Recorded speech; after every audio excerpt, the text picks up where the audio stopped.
Environnement et polluants chimiques, quel risque pour la santé? C'est à cette vaste question que le professeur Patrick Fénichel a répondu à l'invitation de l'association monégasque de médecine anti-âge. Des polluants devenus de véritables menaces invisibles tels que le bisphénol, les parabènes ou encore les solvants.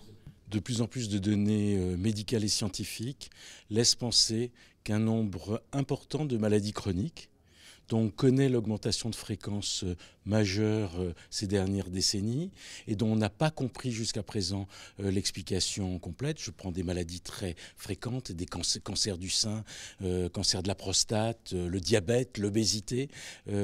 Et aujourd'hui, on a de plus en plus de données qui laissent penser que l'exposition aux polluants chimiques de l'environnement quotidien domestique est impliquée dans l'augmentation de ces pathologies. Il y a des produits très simples. D'abord les pesticides qui sont employés en agriculture. Vous savez que personne ne le conteste. Les agriculteurs eux-mêmes ne le contestent pas. Ils sont obligés, et pour le moment, d'utiliser de nombreux pesticides dont on sait pertinemment aujourd'hui qu'ils sont nocifs pour la santé et qu'on sait pertinemment que vous les retrouvez dans votre assiette. Parce que ce n'est pas possible de s'en débarrasser très facilement.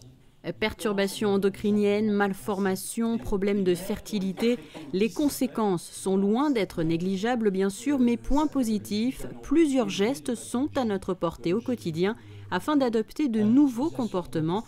Voici d'ailleurs quelques conseils.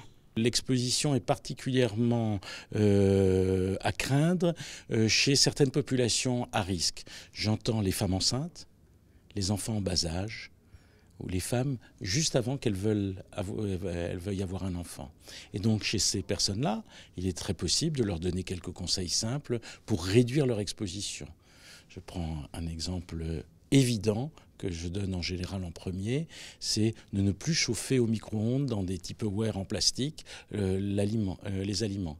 De ne plus mettre un film en plastique avant de chauffer au micro-ondes pour que ça chauffe plus vite. Pourquoi? Parce que ces plastiques diffusent du bisphénol A et que vous allez retrouver beaucoup plus de bisphénol A dans vos aliments et que le bisphénol A est un des perturbateurs endocriniens délétères d'aujourd'hui. Des conseils pour protéger notre santé donc, mais aussi et surtout celle de nos enfants et des générations futures.